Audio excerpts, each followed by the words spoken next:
There's a very important verse in John 13 where Jesus instructs his disciples, and he says, "By this all people will know that you are my disciples if you have love for one another." Wow. This is the major way that we show the world that we are the followers of Jesus, if we truly love one another. Well, who's the closest person in your life that you should be loving? Probably your husband if you're married, and if you're a husband listening, your wife. And so I don't know about you, but I usually feel I'm pretty fantastic as a wife. I wouldn't say that out loud, but I kind of think I'm doing this pretty well. And then I, in my Bible reading, came across a very familiar passage, but God really opened up my eyes to show me that I'm not really doing that great in the love department. And maybe there's a little room for growth. Maybe there's room for growth for you too.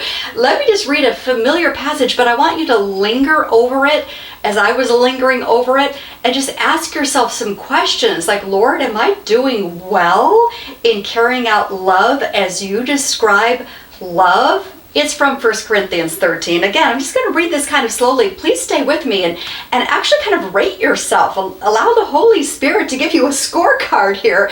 Not because he's trying to beat you over the head and say you're not doing it right, but because he's saying, come on, this is the kind of love I want you to aspire to. I want you to strive for this kind of love toward your spouse. Here it is, 1 Corinthians 13. Love is patient. I'm already getting an F in that department. But we're supposed to be patient with our spouse. Leave room for God to grow your spouse and mature your spouse and not expect perfection overnight. So love is patient. Love is kind. How are you doing in that department? It is not jealous. Love does not brag. It is not arrogant. It does not act disgracefully. It does not seek its own benefit. It is not easily provoked. It does not keep any record of wrongs. How are you doing in that department? Are you hanging on to resentment? God's saying no. If you want to love the way I'm calling you to love, you let go of past wrongs.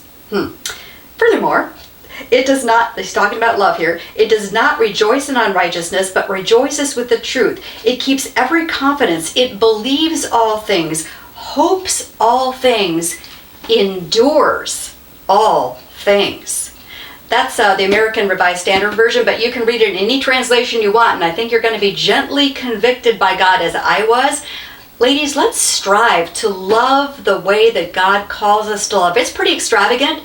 It's pretty a high bar, let's put it that way. But with the Holy Spirit working inside of us, as we lean on God's strength and he gives us courage, we can do this. And boy, the world, your kids, your family members, your neighbors, they're going to be astounded by the extravagant way in which you love and think, gosh, I kind of want what she has. She's a follower of Jesus?